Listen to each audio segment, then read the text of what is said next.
Bapa kami yang di surga, Allah yang senantiasa meliputi kehidupan kami di bumi ini, Allah yang senantiasa menyertai memberkati setiap langkah kami. Dalam Yesus Kristus ada kuasa yang menyembuhkan, kami percaya. Dalam kuasa darah Yesus ada mujizat, ada kesembuhan, ada karya yang luar biasa yang membuat kami tidak binasa, melainkan beroleh hidup yang kekal. Karena itu Tuhan, kami butuh Engkau setiap saat. Kami butuh beribadah setiap waktu. Kami butuh pujian penyembahan kepadamu. Kami butuh kuasa dan mujizat-Mu. Kami juga butuh penyertaan-Mu senantiasa setiap detik di dalam kehidupan kami. Kami butuh firman. Karena itu kami butuh sesuatu yang membuat kami selalu dekat kepadamu, merindukan Tuhan setiap saat, dan membutuhkan perkataan Tuhan yang akan kami lakukan supaya kami tetap setia menjadi anak-anak pelaku firman, menerangi langkah kami dan menjadi terang di muka bumi ini. Karena bagi kami, Allah meliputi segalanya. Allah adalah terang. Allah adalah sesuatu yang tak bisa kami lukiskan dengan apapun, yang membuat kami begitu terpesona dan bahagia memiliki Allah yang luar biasa. Di dalam Kristus Yesus juga kami menemukan kasih yang sejati, karena kasih Allah yang besar bagi kami, sehingga kami percaya di dalam kuasa darah dan nama Yesus pasti ada mujizat kesembuhan, berkat perlindungan, dan juga sampai Maranatha kami akan setia. Terpujilah Engkau Bapa di surga, terpujilah Engkau Yesus Kristus, terpujilah Engkau Roh Kudus. Amin. Pembacaan Alkitab di sore hari ini terambil dari Bilangan 7 ayat 1 hingga dengan ayat yang ke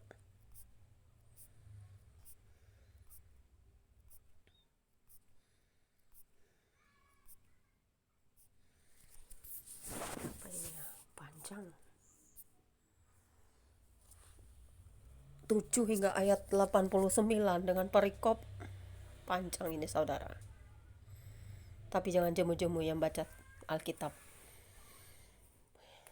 Demikian bunyinya. Dengan perikop persembahan pada waktu pentahbisan kemah suci. Pada waktu Musa selesai mendirikan kemah suci, diurapinya dan dikuduskannya lah itu dengan segala perabotannya, juga mezbah dengan segala perkakasnya. Dan setelah diurapi dan dikuduskannya semuanya itu, maka para pemimpin Israel, para kepala suku mereka, mempersembahkan persembahan. Mereka itu ialah para pemimpin suku yang bertanggung jawab atas pencatatan itu. Sebagai persembahan dibawa mereka ke hadapan Tuhan 6 kereta beratap dengan 12 ekor lembu, 1 kereta untuk 2 orang pemimpin dan 1 ekor lembu untuk 1 orang pemimpin. Lalu mereka membawa semuanya itu ke depan kemah suci. Kemudian Tuhan berfirman kepada Musa, "Terimalah semuanya itu dari mereka supaya dipergunakan untuk pekerjaan pada kemah pertemuan. Berikanlah semuanya itu kepada orang Lewi sesuai dengan keperluan pekerjaan masing-masing." Lalu Musa menerima kereta-kereta dan lembu-lembu itu dan memberikannya kepada orang Lewi. 2 kereta dengan 4 ekor lembu diberikannya kepada Bani Gerson sesuai dengan keperluan pekerjaan mereka. Dan 4 kereta dengan 8 ekor lembu diberikannya kepada Bani Merari sesuai dengan keperluan pekerjaan mereka di bawah pimpinan Itamar anak Imam Harun itu. Tetapi kepada Bani Kehat tidak diberikannya apa-apa, karena pekerjaan mereka ialah mengurus barang-barang kudus yang harus diangkat di atas bahunya. Lagi, para pemimpin mempersembahkan persembahan pentahbisan mezbah. Pada hari mezbah itu diurapi, para pemimpin membawa persembahan mereka ke depan mezbah itu. Tuhan berfirman kepada Musa, 1 pemimpin setiap hari haruslah mempersembahkan persembahannya untuk mentahbiskan mezbah itu. Yang mempersembahkan persembahannya pada hari pertama ialah Nahason bin Aminadab dari suku Yehuda. Persembahannya ialah 1 pinggan perak, 130 shikal timbangannya, dan 1 bokor penyiraman dari perak 70 shikal beratnya ditimbang menurut shikal kudus. Keduanya berisi tepung yang terbaik diolah dengan minyak untuk korban sajian. 1 cawan 10 shikal emas beratnya berisi ukupan. Seekor lembu jantan muda, seekor domba jantan, dan seekor domba berumur setahun untuk korban bakaran. Seekor kambing jantan untuk korban penghapus dosa. Dan untuk korban keselamatan 2 ekor lembu, 5 ekor domba jantan, 5 ekor kambing jantan, dan 5 ekor domba berumur setahun. Itulah persembahan Nahason bin Aminadab. Pada hari kedua, Netaneel bin Zuar, pemimpin suku Isakar, mempersembahkan persembahan. Sebagai persembahannya dipersembahkannya 1 pinggan perak, 130 shikal timbangannya, dan 1 bokor penyiraman dari perak 70 shikal beratnya, ditimbang menurut shikal kudus. Keduanya berisi tepung yang terbaik diolah dengan minyak untuk korban sajian. 1 cawan 10 shikal emas beratnya berisi ukupan. Seekor lembu jantan muda, seekor domba jantan, dan seekor domba berumur setahun untuk korban bakaran. Seekor kambing jantan untuk korban penghapus dosa, dan untuk korban keselamatan 2 ekor lembu, 5 ekor domba jantan, 5 ekor kambing jantan, dan 5 ekor domba berumur setahun. Itulah persembahan Netaneel bin Suar. Pada hari ketiga, pemimpin Bani Zebulun, Eliab bin Helon, mempersembahkan persembahannya ialah 1 pinggan perak, 130 shikal timbangannya, dan 1 bokor penyiraman dari perak 70 shikal beratnya, ditimbang menurut shikal kudus. Keduanya berisi tepung yang terbaik diolah dengan minyak. Untuk korban sajian, 1 cawan 10 shikal emas beratnya berisi ukupan, seekor lembu jantan muda, seekor domba jantan, dan seekor domba berumur setahun untuk korban bakaran. Seekor kambing jantan untuk korban penghapus dosa, dan untuk korban keselamatan 2 ekor lembu, 5 ekor domba jantan, dan 5 ekor kambing jantan, dan 5 ekor domba berumur setahun. Itulah persembahan Eliab bin Helon. Pada hari keempat, pemimpin Bani Ruben, Elizur bin Sediur, persembahannya ialah 1 pinggan perak, 130 shikal timbangannya, dan 1 bokor penyiraman dari perak 70 shikal beratnya, ditimbang menurut shikal kudus. Keduanya berisi tepung yang terbaik diolah dengan minyak untuk korban sajian. 1 cawan 10 shikal emas beratnya berisi ukupan, seekor lembu jantan muda, seekor domba jantan, dan seekor domba berumur setahun untuk korban bakaran. Seekor kambing jantan untuk korban penghapus dosa, dan untuk korban keselamatan 2 ekor lembu, 5 ekor domba jantan, 5 ekor kambing jantan, dan 5 ekor domba berumur setahun. Itulah persembahan Elisur bin Sedeur. Pada hari kelima, pemimpin Bani Simeon, Selumiel bin Zurisadai, persembahannya ialah 1 pinggan perak, 130 shikal timbangannya, dan 1 bokor penyiraman dari perak 70 shikal beratnya, ditimbang menurut shikal kudus. Keduanya berisi tepung yang terbaik diolah dengan minyak untuk korban sajian. 1 cawan 10 shikal emas beratnya berisi ukupan, seekor lembu jantan muda, seekor domba jantan, dan seekor domba berumur setahun untuk korban bakaran. Seekor kambing jantan untuk korban penghapus dosa, dan untuk korban keselamatan 2 ekor lembu, 5 ekor domba jantan, 5 ekor kambing jantan, dan 5 ekor domba berumur setahun. Itulah persembahan Selumiel bin Zurisadai. Pada hari ke-6, pemimpin Bani Gad, Elisyab bin Reuel, persembahannya ialah 1 pinggan perak, 130 shikal timbangannya, dan 1 bokor penyiraman dari perak 70 shikal beratnya, ditimbang menurut shikal kudus. Keduanya berisi tepung yang terbaik diolah dengan minyak untuk korban sajian. 1 cawan 10 shikal emas beratnya berisi ukupan, seekor lembu jantan muda, seekor domba jantan, dan seekor domba berumur setahun untuk korban bakaran. Seekor kambing jantan untuk korban penghapus dosa, dan untuk korban keselamatan 2 ekor lembu, 5 ekor domba jantan, 5 ekor kambing jantan, dan 5 ekor domba berumur setahun. Itulah persembahan Eliasab bin Reuel. Pada hari ke-7, pemimpin Bani Efraim, Elisama bin Amihud, persembahannya ialah 1 pinggan perak, 130 shikal timbangannya, 1 bokor penyiraman dari perak 70 shikal beratnya, ditimbang menurut shikal kudus. Keduanya berisi tepung yang terbaik diolah dengan minyak untuk korban sajian. 1 cawan 10 shikal emas beratnya berisi ukupan, seekor lembu jantan muda, seekor domba jantan, dan seekor domba berumur setahun untuk korban bakaran. Seekor kambing jantan untuk korban menghapus dosa, dan untuk korban keselamatan 2 ekor lembu, 5 ekor domba jantan, 5 ekor kambing jantan, dan 5 ekor domba berumur setahun. Itulah persembahan Elisama bin Amihud.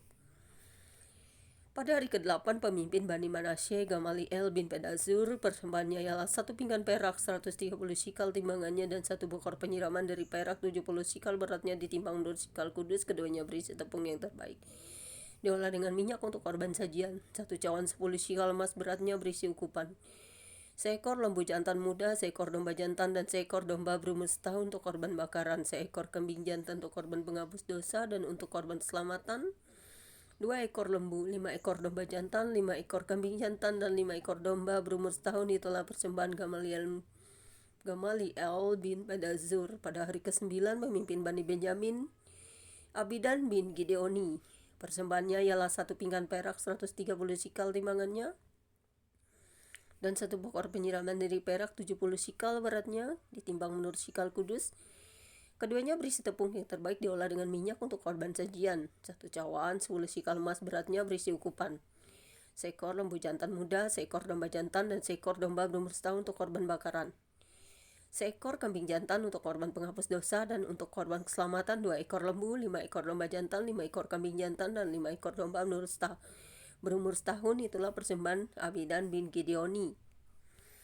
Pada hari ke-10 pemimpin Bani Dan, Ahiezer bin Amisadai, persembahannya ialah 1 pinggan perak 130 shikal timbangannya, dan 1 ekor penyiraman dari perak 70 shikal beratnya ditimbang menurut shikal kudus. Keduanya berisi tepung yang terbaik diolah dengan minyak. Untuk korban sajian 1 cawan 10 shikal emas beratnya berisi ukupan, seekor lembu jantan muda, seekor domba jantan, dan seekor domba berumur setahun untuk korban kebakaran, seekor kambing jantan untuk korban penghapus dosa. Dan untuk korban keselamatan 2 ekor lembu, 5 ekor domba jantan, 5 ekor kambing jantan, dan 5 ekor domba berumur setahun. Itulah persembahan Ahiezer bin Amisadai. Pada hari ke-11 pemimpin Bani Asher, Pagiel bin Okran, persembahannya ialah 1 pinggan perak 130 shikal timbangannya, dan 1 bokor penyiraman dari perak 70 shikal beratnya ditimbang menurut shikal kudus. Keduanya berisi tepung yang terbaik diolah dengan minyak. Untuk korban sajian 1 cawan 10 shikal emas beratnya berisi ukupan, seekor lembu jantan muda, seekor domba jantan, dan seekor domba berumur setahun untuk korban bakaran, seekor kambing jantan untuk korban penghapus dosa. Dan untuk korban keselamatan 2 ekor lembu, 5 ekor domba jantan, 5 ekor kambing jantan, dan 5 ekor domba berumur setahun. Itulah persembahan Pagiel bin Okran. Pada hari ke-12 pemimpin Bani Naphtali, Ahira bin Enan, persembahannya ialah 1 pinggan perak 130 shikal timbangannya, dan 1 bokor penyiraman dari perak 70 shikal beratnya ditimbang menurut shikal kudus. Keduanya berisi tepung yang terbaik diolah dengan minyak. Untuk korban sajian 1 cawan 10 shikal emas beratnya berisi ukupan, seekor lembu jantan muda, seekor domba jantan, dan seekor domba berumur setahun untuk korban bakaran, seekor kambing jantan untuk korban penghapus dosa. Dan untuk korban keselamatan 2 ekor lembu, 5 ekor domba jantan, 5 ekor kambing jantan, dan 5 ekor domba berumur setahun. Itulah persembahan Ahira bin Enan.